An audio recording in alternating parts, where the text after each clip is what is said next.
barn. The barn. As we look around us this morning, we got some rain in the last 2 or 3 days. Got some lot of rain last night. It was accompanied by some wonderful wind. So we were very grateful to have that. So if you are here with us this morning, thank you. We welcome you. If you are here with us electronically this morning, thank you. We welcome you. So I will say last week, I think we had 104 people totally online. So we're grateful for that. We're grateful that you tune in. And we shall proceed. So I welcome you all. Let's be in a prayer of okay. Shaking your head. Oh, thank you. What? I was having trouble understanding you. I was having trouble understanding myself.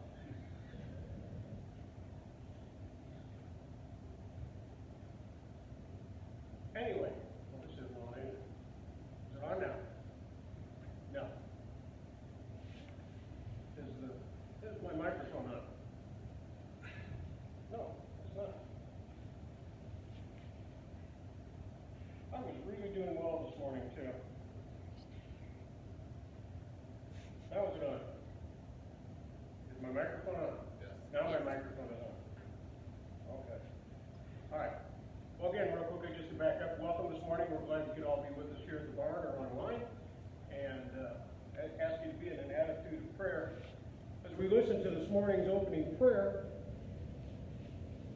it's a poem by Robert Louis Stevenson, and it says this: "The best things are nearest. Breath in your nostrils, light in your eyes, flowers at your feet, duties at your hand, the path of God just before you. This is life." I now invite you to listen to Nancy as she plays this morning's prelude.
Thank you, Nancy. That was the first organ music I have heard since March 15th.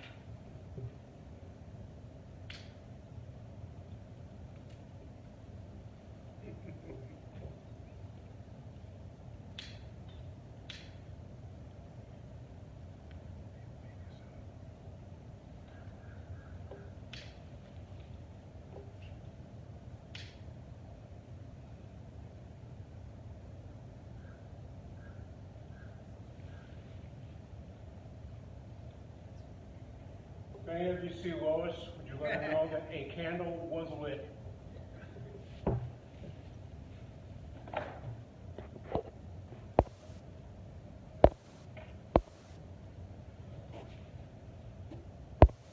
This is a very bizarre time. I just can't even come close to anything like this that we have ever been through before. I really don't care if we ever go through it again, but we are learning a lot of things. For those of you that have been kind of cooped up for the past 4 months, I appreciate you being here. You probably appreciate the opportunity to get out and escape. For those of you that are joining us online, I appreciate you taking the time this morning to tune in and listen to us. We miss you all and are grateful for that connectivity that we have even though we can't see each other. I know you're there and I'm watching you. More importantly, the Lord knows you're there. This morning I want to read to you a passage from Matthew 25. You'll recall that prior to everything falling apart, we were studying the 25th chapter of the book of Matthew. And I think it's one of the most important books of the Bible. So this morning I'm going to read to you from the 25th chapter of the book of Matthew, beginning in verse 31. When the Son of Man comes in his glory and all the angels with him, all nations will be gathered before him, and he will separate the people one from another, as a shepherd separates the sheep from the goats. I have raised both sheep and goats. They need to be separated.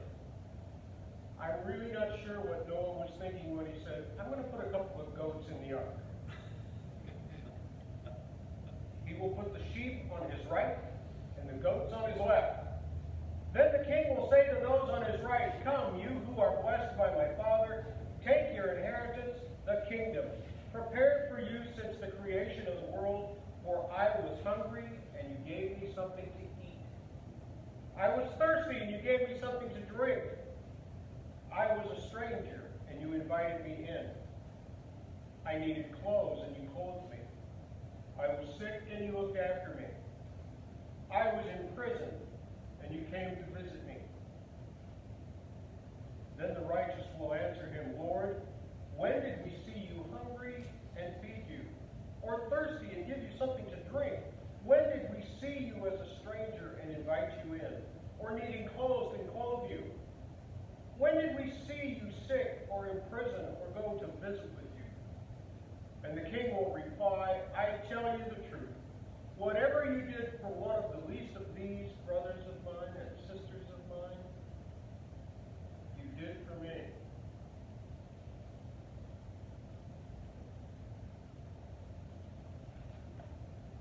And then a brief passage from the 13th chapter of the book of Romans. Let no debt remain outstanding except the continuing debt to love one another. For he who loves his fellow man has fully fulfilled the law, the commandments. Do not commit adultery, do not murder, and do not steal. Do not covet. And whatever other commandment there may be are summed up in this one rule. Love your neighbor as yourself. Love does no harm to its neighbor. Therefore, love is the fulfillment of the law. It's the word of the Lord for the people of the Lord. Thanks be to God. In the Presbyterian calendar, last Sunday was Immigration Sunday.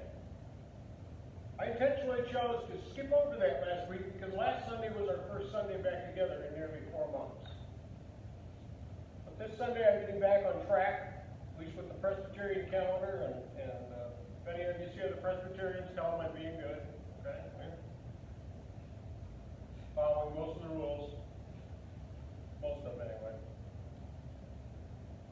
I titled this sermon today, Stop Looking at the Outside.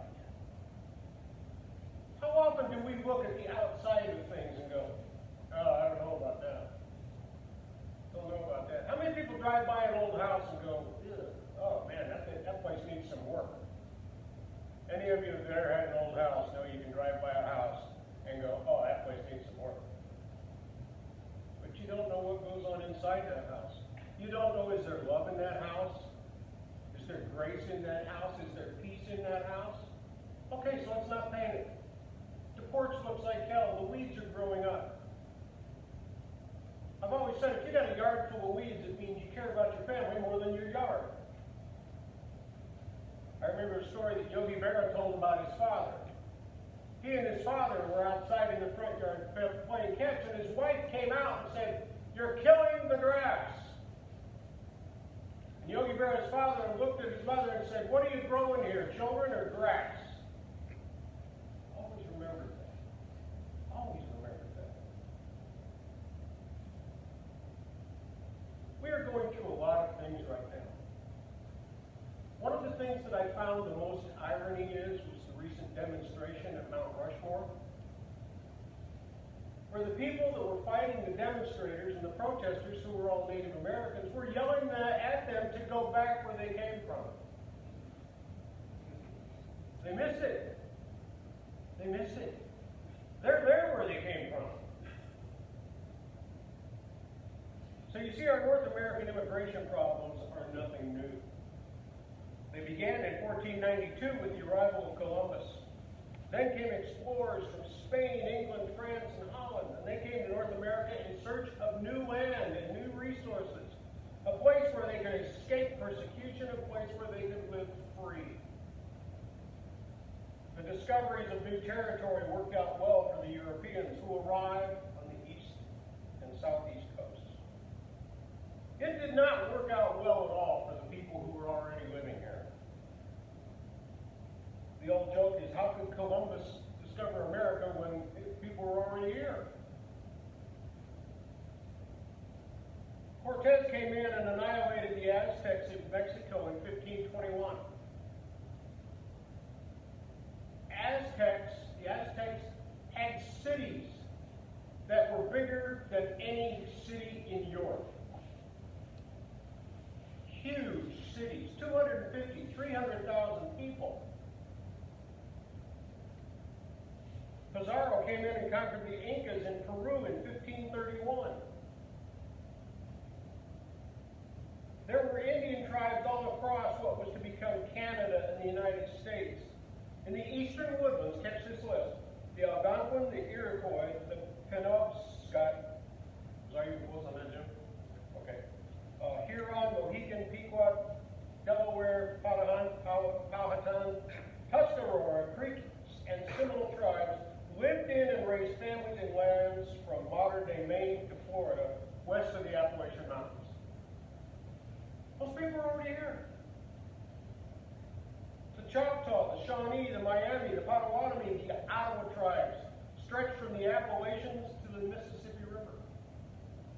West of the Mississippi were the hunters of the Great Plains, the Iowa, the Mandan, the Omaha, the Sioux, the Kiowa, Crow, Blackfeet, Comanche, Pawnee, Cheyenne, Arapaho, Cree, and Chippewa. All tribes. All tribes. The nomads of the Rocky Mountains and the village dwellers in the high desert were the Navajo, the Apache, the Hopi, the Zuni, the Utes, the Paiutes, the Snake, the Shoshone, the Nez Perce, and the Flathead. Our people. A lot of different tribes. Those tribes were probably no different than they are today. We have the Mortonites. We have the Washingtonians. They're all of these little towns. We have all these little towns. They're tribal. They're tribal. You don't think they're tribal? When you come into town, what's the sign say? 2019 state champions.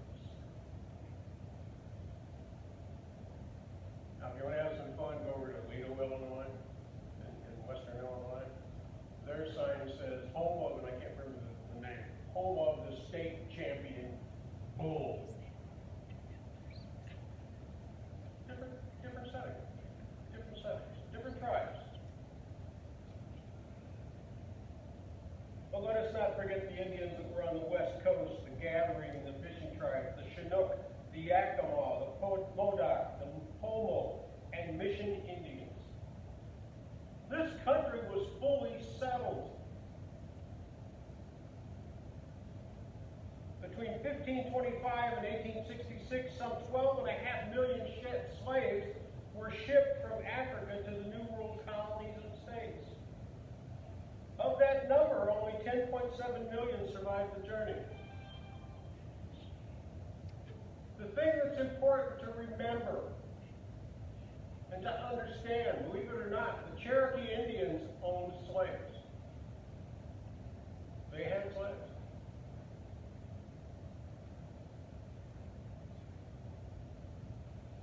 They weren't sent over in a Carnival cruise ship.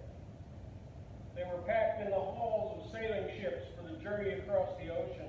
They had suffered from disease, malnutrition, and maltreatment, and it claimed a large percentage of that human cargo. Just like produce being shipped today, some loss was to be expected. The settlers would pack the ships with a few extra because they knew they would lose a few on the journey. But just so you don't think that we're sainted in this regard, we turned away the Jews prior to the Second World War, playing a role in sending 6 million people to their deaths. Our story of immigration through the centuries has been too often disgraceful. Our ancestors all crossed the water to get here.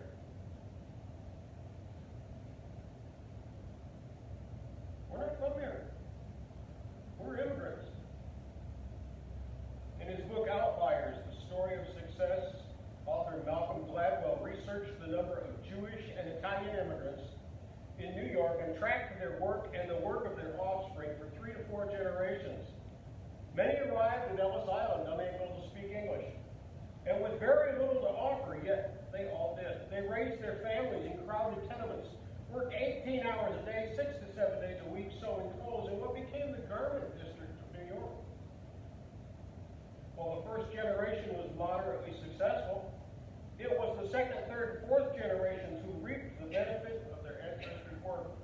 Many became lawyers or grocery store chain owners, and they graduated from universities. They became doctors. They became the success story of America. Scripture has much to say about our time.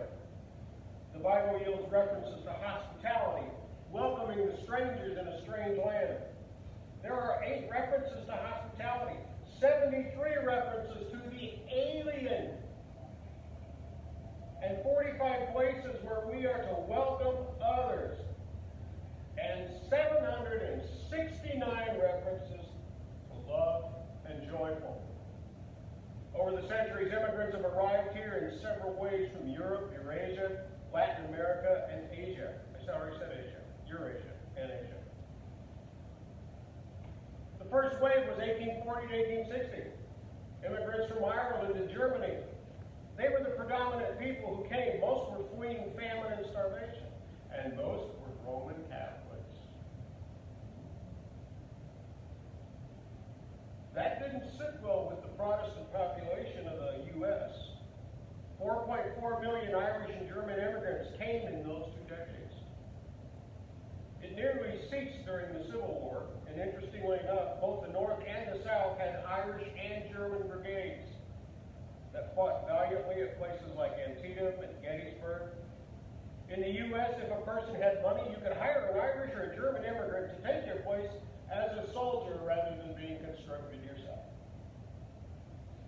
The second big wave was 1880 to 1914, and Europeans came at an average of 650,000 per year.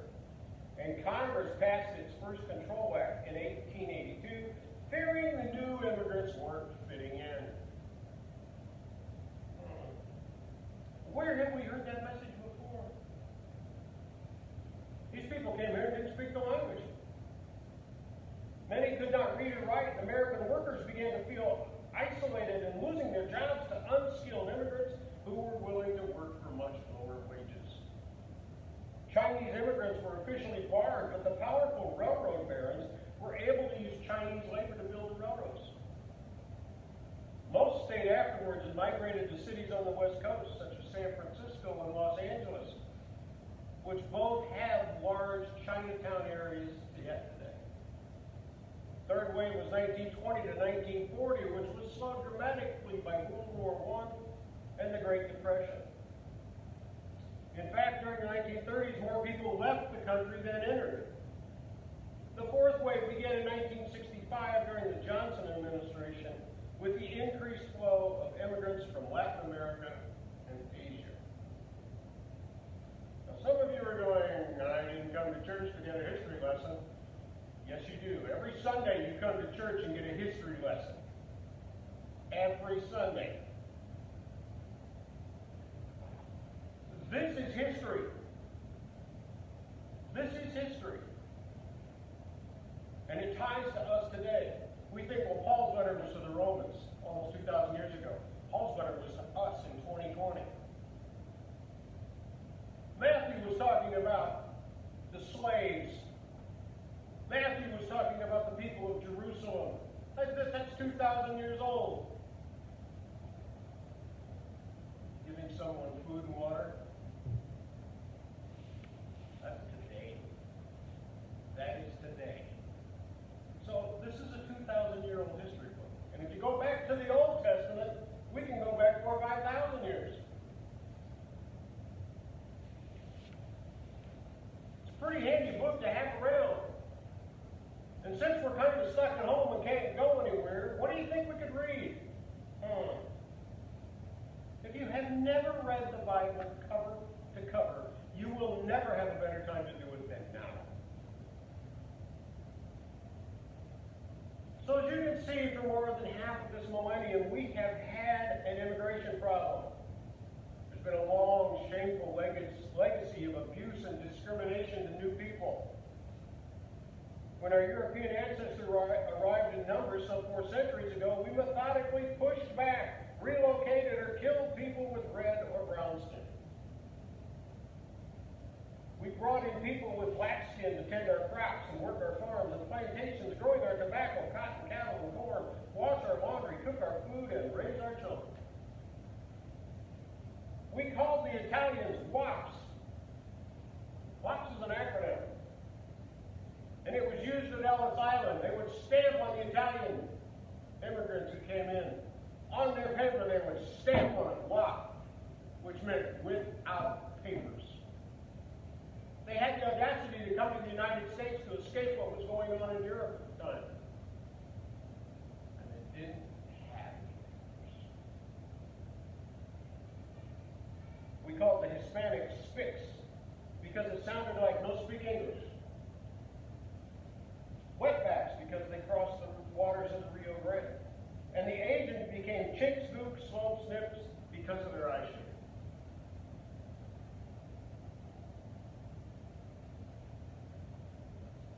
When you know what this is, put your hand up.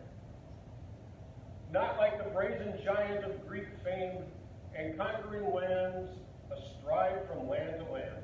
Here at our sea-washed sunset gate shall stand a mighty woman with a torch, whose flame is imprisoned lightning, and her name, Mother of Exiles. From her beak and hand grows worldwide welcome. Her mild eyes command the air-bridged harbor that Twin Cities frame. Keep your ancient lands and your storied pomp, she cries with sighted lips. Give me your tired, your poor, your hull of masses yearning to breathe free, the wretched refuse of your teeming shore. Send these, the homeless tempest tossed to me. I lift my lamp beside the golden door.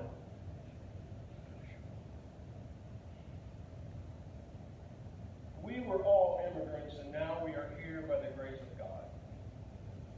What is happening at our southern border is contrary not only to Scripture, but to our own human and family values that we so vehemently espouse as a nation. It's shameful. It's just plain shameful. One day we will all stand before Christ and give an accounting of our lives. The hungry we fed, the children we gave a cup of cold water to, the people we loved, and the hospitality we showed to strangers in our lands. Our ancestors handed us a gift. Handed us a gift.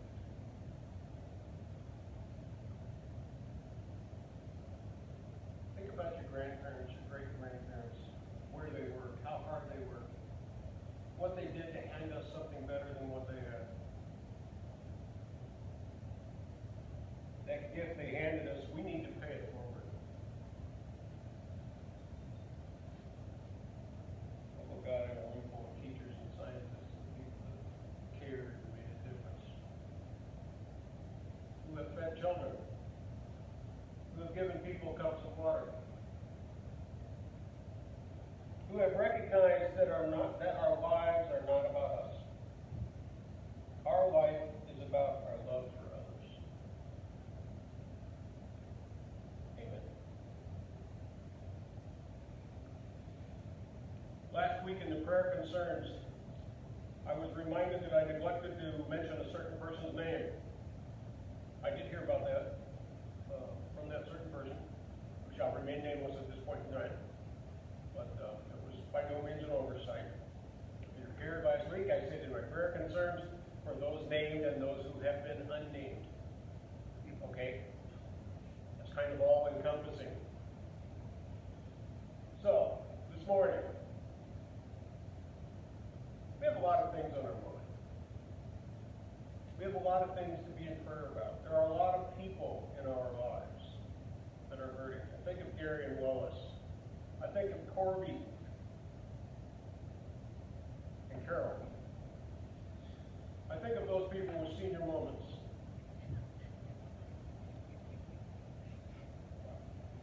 Edna and Steve. All of the people that we know that are in our midst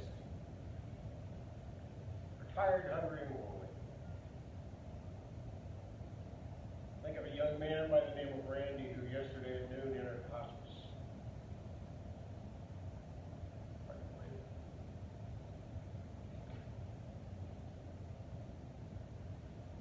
So many people out there are hurting. 135,000 people have died from this virus. Died. They're no more. Their families are grieving. We've all grieved at one time or another. We're all still grieving. I told somebody the other day that grief has no beginning and it has no end. Just about the time you think you're pretty good, another big wave comes along and just knocks you down again. That's grief.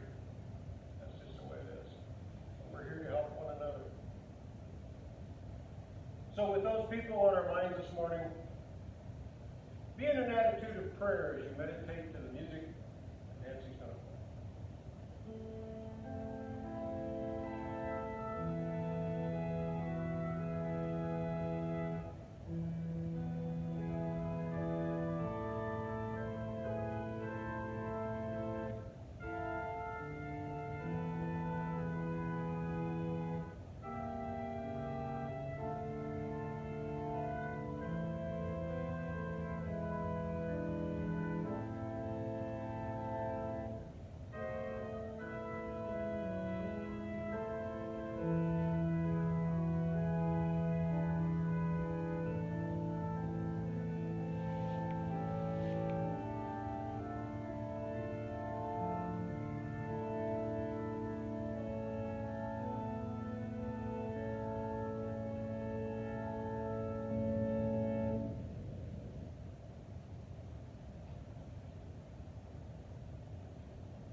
Time together this morning goes by all too quickly when you're trying to get everything done in 30 minutes or less. Right now I'm at 29 and a half minutes.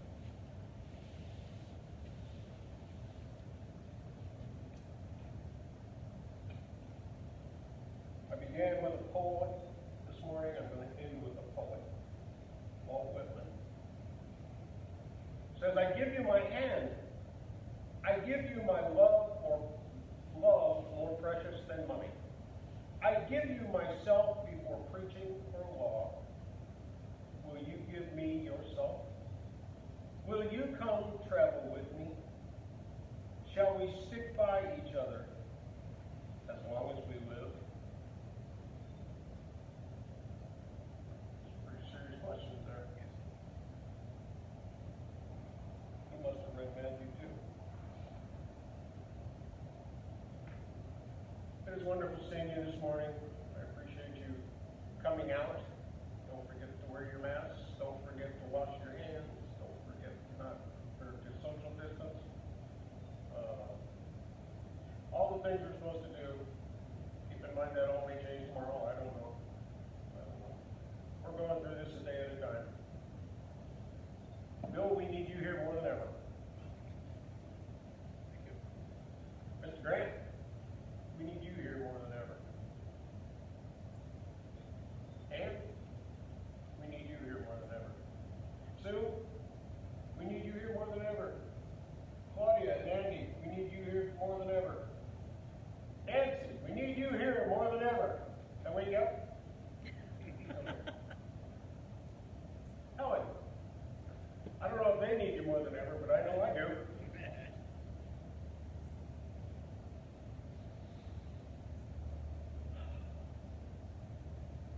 And now may the Lord watch between me and thee, while we are absent one from the other.